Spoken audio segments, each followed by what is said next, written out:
अस्सलाम वालेकुम, hope you all are fine and doing well.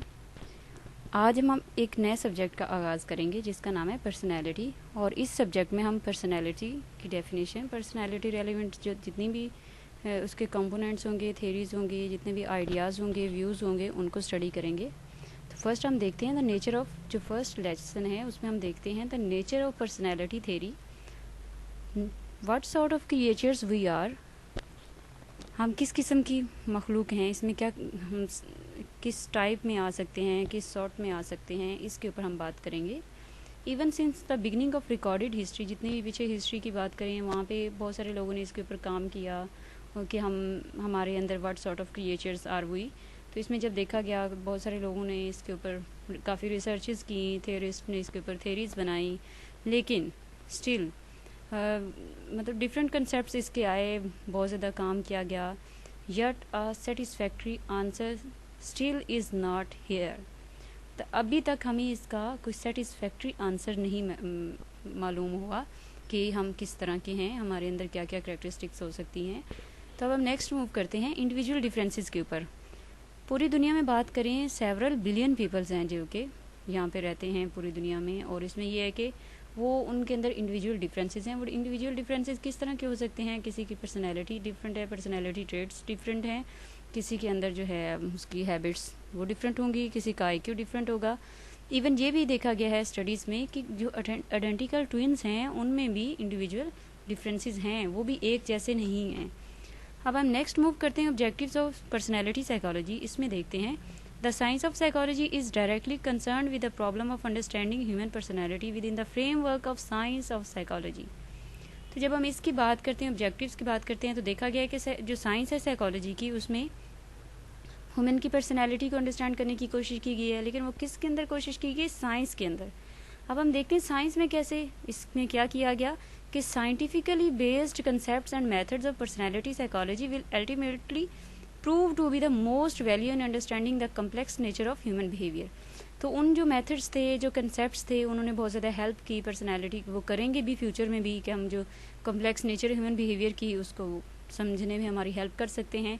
इसमें आप देखते हैं कि ऑब्जेक्टिव्स देखते हैं। First one is to have a general integrated and clear concept about personality. तो इसमें क्या किया गया कि एक जर्नल इंटीग्रेटेड और क्लियर कंसेप्ट जनरल पर्सनैलिटी के बारे में, उस पर बात करेंगे। The understand personality assessment, personality की असेसमेंट कैसे की जाती है। To identify several important theories of personality, के पर्सनैलिटी की थेरीज कौन कौन सी हैं और इसमें की थीम्स क्या हैं पर्सनैलिटी की थेरी में। अब हम नेक्स्ट मूव करते हैं what makes personality psychology a science. तो जब इसकी तरफ आते हैं तो इसमें ये देखते हैं The process of converting opinions or beliefs about human nature into concepts that can be studied and tested empirically, it is a process best by many hazards। अच्छा, इसमें ना ये beset हो सकता है, process beset by many hazards। इसमें ये है कि वो एक प्रोसेस तो है जो बिलीव्स और इन सारी चीज़ों को, कंसेप्ट्स को उसके अंदर करने के लिए, और इसको हम एम्पिरिकली टेस्ट भी कर सकते हैं, लेकिन इसके अंदर कुछ ना कुछ हैजर्ड्स आ सकती हैं। उसमें क्या हो सकता है कि बहुत ज़्यादा एफर्ट की ज़रूरत है कि साइंस ऊपर। इसमें ये भी कहा गया है कि फैसिनेशन वे से हम ट्राई करते हैं कि इंसान क्या है, उसका बिहेवियर क्या है, तो किस तरह की डेवलपमेंट होगी, उसके बिहेवियर के अंदर कॉजेज़ कौन कौन से आ सकते हैं, अगर वो बैड या गुड बिहेवियर डिस्प्ले कर रहा है, या उसके अंदर क्या क्या अच्छी अच्छी आदत हैं, हम उनको कैसे ऑब्जर्व कर सकते हैं। और सेकंड ऑब्जेक्टिव की तरफ आते हैं पर्सनैलिटी साइकोलॉजी का, ये हमारी ये हेल्प करता है कि to live their lives more fully and satisfyingly by finding ways to promote more healthy patterns of growth. जो सेकंड है जिसमें हम कह रहे हैं कि असेसमेंट करेंगे पर्सनैलिटी की, वो बहुत अच्छा है और वो जो है पैटर्न्स बताएगा ग्रोथ के। अब हम बात करते हैं theories of personality. A theory is useful when it can efficiently generate predictions and propositions. Theory जो है इसमें मतलब कोई एक स्टेटमेंट देने से थेरी नहीं बन जाती, इसके ऊपर बाकायदा काम किया जाता है। बहुत सारे जो थेरिस्ट्स होते हैं इसके लिए फाइंडिंग्स देखते हैं, पहले क्या काम हुआ, किस तरह से हुआ, या हम किसके ऊपर क्या चीज़ जो है फैक्ट्स रिलेटेड होते हैं इसके ऊपर, और उन फैक्ट्स को लेके सारे फैक्ट्स की कलेक्शन होती है। फिर उन फैक्ट्स में से जो जो इनके साथ रेलिवेंट आ रहे होते हैं उनको इसमें ऐड ऑन किया जाता है, और ये प्रेडिक्शंस देती हैं, प्रपोजिशंस देती हैं। और ये भी सेकंड पॉइंट में कहा गया है कि theory should contain 2 parts of cluster of relevant assumptions metrically related to each other and a set of empirical definitions। और इसमें ये भी है कि देखना है तो पर्सनालिटी थेरीज को, उसी के ऊपर हम आगे भी देखेंगे कि पर्सनैलिटी थेरीज हैं, उसमें क्या होता है, हाइपोथेसिस को भी देख लेते हैं, ठीक है। और इसमें ये कि कुछ फंक्शंस की बात की है इन्होंने। फर्स्ट फंक्शन हम देखते हैं, a personality theory is descriptive. अब डिस्क्रिप्टिव कैसे हो सकती है? In other words, a theory provide meaningful framework, एक मैप जो हमें देती है, मीनिंगफुल फ्रेमवर्क देती है, और उसको जब हम इंटीग्रेट कर रहे होते हैं तो इसको क्या कहेंगे, इवेंट्स के साथ जब इंटीग्रेट करते हैं तो इसको हम कहते हैं relevant related set of events, कि ये सेट से रेलिवेंट है।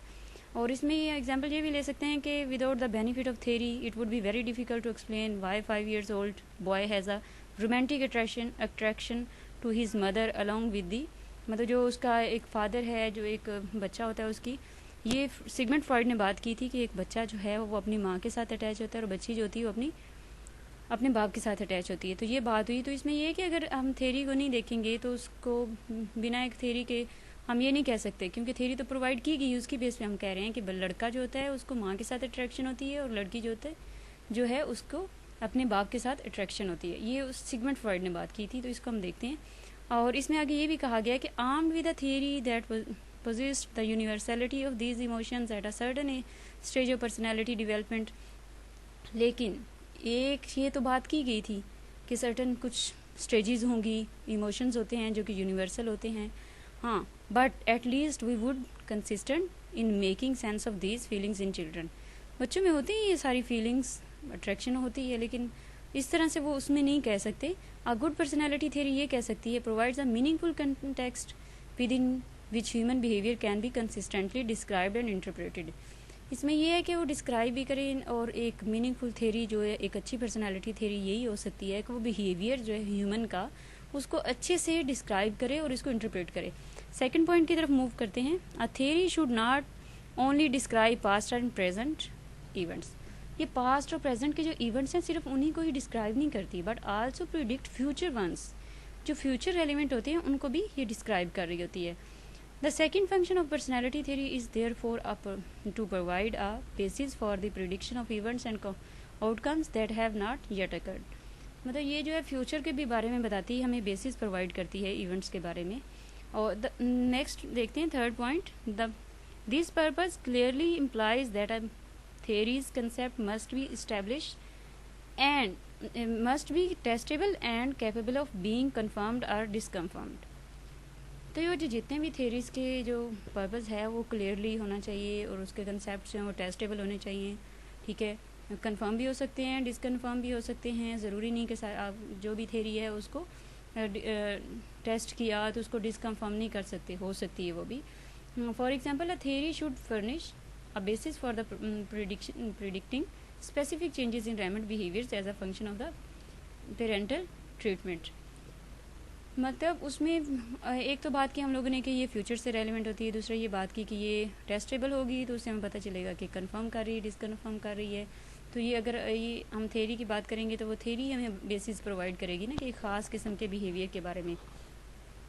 Fourth point is personality theorists are people and like the rest of us they hold divergent views about human nature. Some theorist for example believe that actions have their roots in the unconscious motives whose true nature is outside the individual's awareness and whose sources lie deeply buried in the distant past. आप personality theorist जो हैं वो भी लोग ही थे, और उसमें ये था कि कुछ के डाइवर्जेंट व्यूज़ थे ह्यूमन नेचर के बारे में, और कुछ थियरिस्ट जो थे उनका बिलीव था कि जो एक्शंस हैं ना उनकी रूट्स होती हैं हमारी अनकॉन्शियस में होती हैं।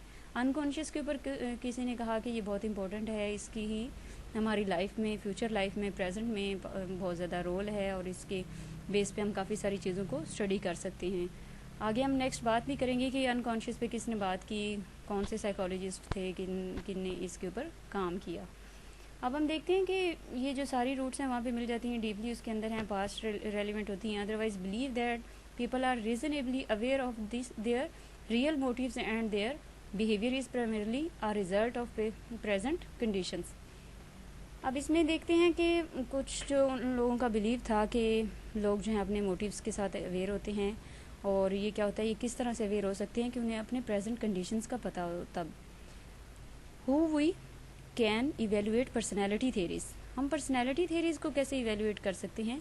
हाँ, पर्सनैलिटी थेरीज को इवेलुएट करने के लिए हमें देखना पड़ेगा कि मल्टीपल थेरीज हमें प्रोवाइड की गई हैं और उसमें यही बताया गया है कि पर्सनैलिटी है क्या, पर्सनैलिटी की ट्रेड्स क्या हो सकती हैं, इसके अलावा पर्सनैलिटी की थेरीज़ क्या हो सकती हैं। तो जब अल्टरनेटिव पर्सनैलिटी थेरीज़ प्रोवाइड की गई, बहुत सारी थेरीज़ थी जिसमें हमें इवेलुएट करके ये चीज़ पता चली कि ये जो है मेरिट्स हैं इसके, ये नहीं हैं, डीमेरिट्स हैं। इसके अलावा पजल क्वेश्चंस भी यूज़ किए जाते हैं माइंड को असेस करने के लिए। और ये जो क्राइटेरिया होता है ये यूज़ कहाँ से किया जाता है, टू इवेलुएट अ थेरी को इवेलुएट करने के लिए। We believe that 6 major criteria can be employed to evaluate personality theories and each personality theory should satisfactory each of these criteria। और इसमें एक क्राइटेरिया सेट किया गया, उस क्राइटेरिया की तरफ हम मूव करते हैं, उसको देखते हैं कि वो क्राइटेरिया क्या है और उसमें कौन कौन से पॉइंट्स आ सकते हैं। First one is verifiability. A theory is positively evaluated to the degree that its concepts lend themselves to verification by independent investigators। कि एक थेरी जो है पॉजिटिवली उसको इवेलुएट किया जाए और वो कंसेप्ट्स जो हैं उनको उनकी वेरिफिकेशन की जाए इंडिपेंडेंट इन्वेस्टिगेटर्स हों, डिपेंडेंट नहीं हों बल्कि वो लोग हों जो कि खुद से काम कर सकते हैं। This means that theory must be stated in such a way that its concepts are clearly, explicitly defined and logically related to one another so that the theory can be empirically tested। empirically हम तभी उसको verify कर सकते हैं, तभी उसको test कर सकते हैं जब उसमें जो कंसेप्ट्स होंगे वो सारे लॉजिकली होंगे और वो सारे के सारे कंसेप्ट्स हैं क्लियर होंगे। नेक्स्ट मूव करते हैं heuristic value, the degree to which a theory directly stimulates a research. इसका मीनिंग ये है कि एक ऐसी थ्योरी जो कि डायरेक्टली रिसर्च को स्टिमुलेट करती है उसको ह्यूरिस्टिक वैल्यू में लेके आएंगे। A theory by translating its core concepts into form of operationalisation can allow for relevant research activities. जो रिसर्च एक्टिविटीज़ के लिए ऑपरेशनलाइजेशन हम यूज़ करते हैं उसके लिए हमें अलाउ करती है। Personality theories differ immensely in their capacity to fulfill the goal। अब ये चीज़ देखते हैं कि जो पर्सनैलिटी थेरीज़ हैं वो डिफरेंट हैं। डिफरेंट जो थियरिस्ट हैं उन्होंने अपने अपने पॉइंट ऑफ व्यूज़ को सामने रख वे डिफरेंट थेरीज प्रोवाइड की। अब इसमें देखते हैं किसकी हो सकती है। मेन जो ज़्यादातर यूज़ की होती है personality theory, Maslow's self actualisation theory है, इसको भी हम आगे डिटेल में पढ़ेंगे। Internal consistency, this criterion stipulates that a theory should not contradict itself, that it is good theory is internally consistent way। On the whole, theories of personality reasonably satisfy this standard। अब internal consistency भी होनी चाहिए, मतलब अब ये भी नहीं हो सकता कि कंट्राडिक्ट हो कि उसकी थ्योरी जो अच्छी है और इंटरनल कंसिस्टेंसी के वेव के ऊपर जो है ना वो एक बहस हो इस तरह से, और थ्योरी जो है वो उसके अंदर कंसिस्टेंसी होनी चाहिए और वो जो है सेटिस्फाई करे जो उसके स्टैंडर्ड्स हैं। अब हम आगे सिंपल थ्योरी जो सिंपल और प्रेजुमनी होनी चाहिए।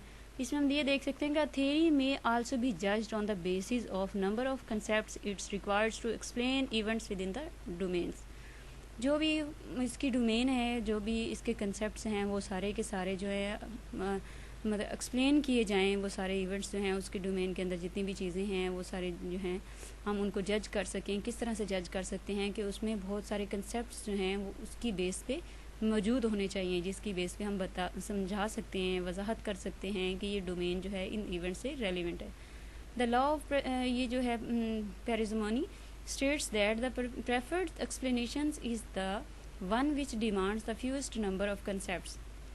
तो ये एक बेस्ट भी है और इसके ऊपर काफ़ी काम और भी हो रहा है, फर्दर रिसर्चेज जो हैं इसके ऊपर की जा रही हैं। Fifth one is comprehensiveness. This criterion refers to the range and diversity of phenomena encompassed by a theory। इस पर यह है कि ये क्राइटेरिया एक होता है जो कि रेफ़र किया जाता है, इसमें रेंज और डाइवर्सिटी को भी देखा जाता है और फिर एक थ्योरी जो बनती है। The more comprehensive a personality theory is the more behavioural ground it covers. जितना ज़्यादा थ्योरी जो है कॉम्प्रिहेंसिव होगी उतना ज़्यादा बिहेवियर के जो ग्राउंड्स हैं उनको एड्रेस करेगी। The theories should include behavioral events such as biological, emotional, cognitive, social, cultural and human behaviors।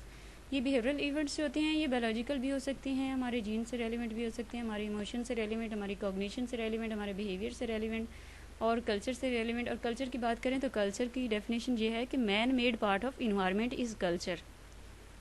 तो ये सारे इनसे रेलिवेंट हो सकते हैं। At the same time it be must be recognize that no present theory can be account for all human functioning. तो ये मतलब ज़रूरी है कि वो एक ये भी नहीं है कि रिकॉग्नाइज़ की जाए कि कोई भी पर्सनैलिटी थेरी जो है उसमें सारी की सारी फंक्शनिंग नहीं आ सकती हैं। ये भी दैट नो प्रेजेंट थेरी, जो प्रेजेंट थेरी है वो अकाउंट नहीं कर सकती कि ऑल फंक्शनिंग को। अब हम फिफ्थ की तरफ बढ़ते हैं। Functional significance. Finally a theory may be evaluated on the basis of how useful it is in helping people to understand everyday human behaviour. और ये थेरी जो है ह्यूमन बिहेवियर को एवरीडे जो उनका बिहेवियर है उसको अंडरस्टैंड करने में हेल्प करे। All of us are interested in knowing more about ourselves and other people. बहुत सारे लोग जो हैं इस चीज़ में इंटरेस्टेड होते हैं, ख़ुद को जानना, दूसरों को जानना। और ये भी देख सकते हैं knowledge of personal and social insights provide by personality theories can greatly helps one's understanding appreciation of human nature. जब हम इसमें क्या होता है कि नॉलेज की बात करते हैं, पर्सनल सोशल इंसाइट्स को देखते हैं, तो पर्सनैलिटी थेरीज जो हमारी बहुत ज़्यादा हेल्प करते हैं कि हम ह्यूमन नेचर को अंडरस्टैंड कर सकते हैं। अब जो इन्फ्लुएंसेस क्या हैं ह्यूमन की डेवलपमेंट पे, जेनेटिक्स के बहुत ज़्यादा इन्फ्लुएंसेस हैं, इन्वायरमेंट के बहुत ज़्यादा हैं, culture and society, self awareness, traits, unconscious mechanisms. अब हम देखते हैं कि इसका मीनिंग क्या है। द मीनिंग ऑफ पर्सनैलिटी ऊपर हम लोगों ने इतनी सारी बात की कि हम किस तरह की मखलूक हैं, किस तरह की थेरीज यूज़ होती हैं। तो अब हम इसके मीनिंग की तरफ मूव करते हैं। Personality has many meanings within psychology. There is disagreement about the meaning of the term. इसमें डिसएग्रीमेंट भी किया गया है। In fact there may be as many different meanings of the term personality as there are psychologists who have tried to define it. मुख्तलिफ इसमें कहा गया कि जो डेफिनेशंस दी गई हैं, किसी ने कोई मानी दिया, किसी ने कोई दिया, किसी ने एग्री किया, किसी ने डिसएग्री किया।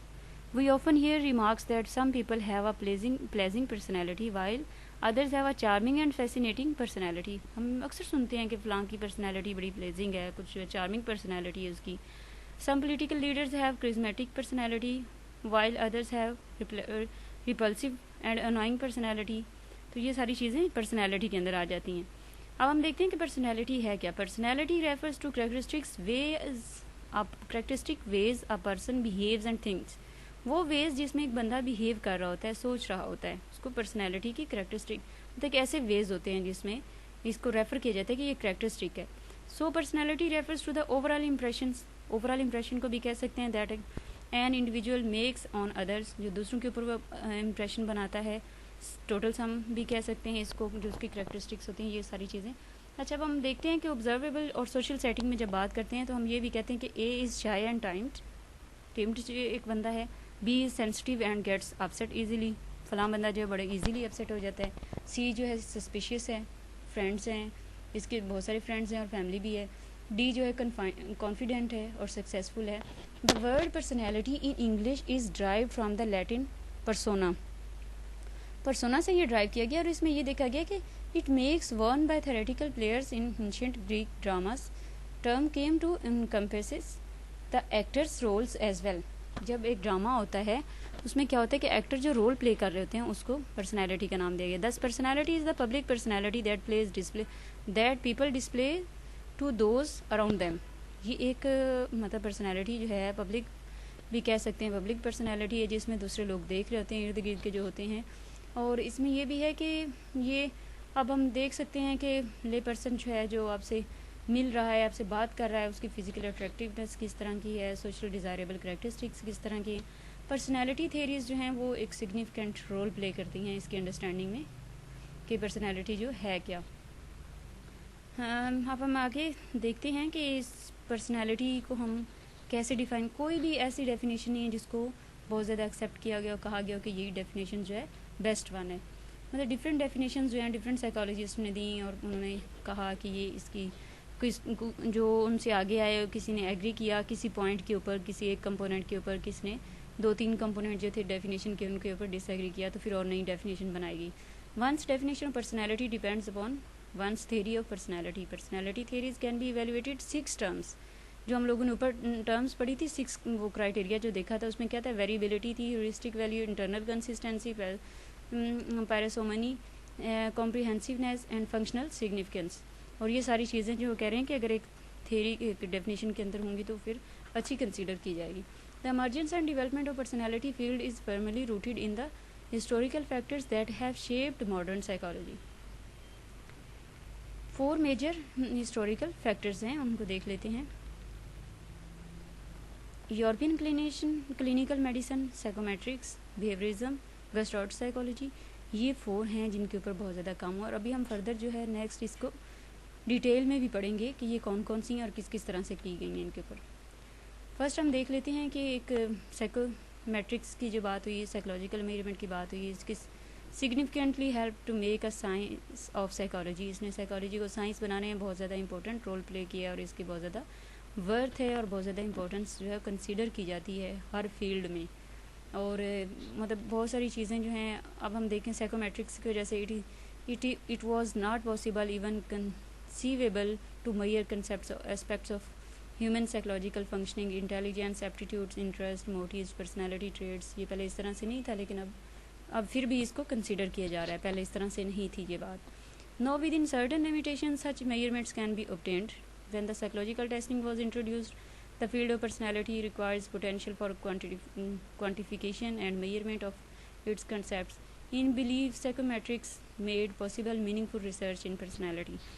रिसर्च जो है उसका बहुत ज़्यादा रोल है और पर्सनैलिटी की मीनिंग की अंडरस्टैंडिंग में, पर्सनैलिटी की ट्रेड्स की अंडरस्टैंडिंग में, पर्सनैलिटी की थेरीज की अंडरस्टैंडिंग में, हर चीज़ में रिसर्च का जो है बहुत ज़्यादा रोल है। ये था हमारा फर्स्ट लेसन। इसमें हम लोगों ने पर्सनैलिटी का एक जनरल सा ओवरव्यू लिया और इसमें देखा कि पर्सनैलिटी है क्या और पर्सनैलिटी की थेरीज क्या कह सकती हैं, फैक्टर्स कौन से हैं, इन सारी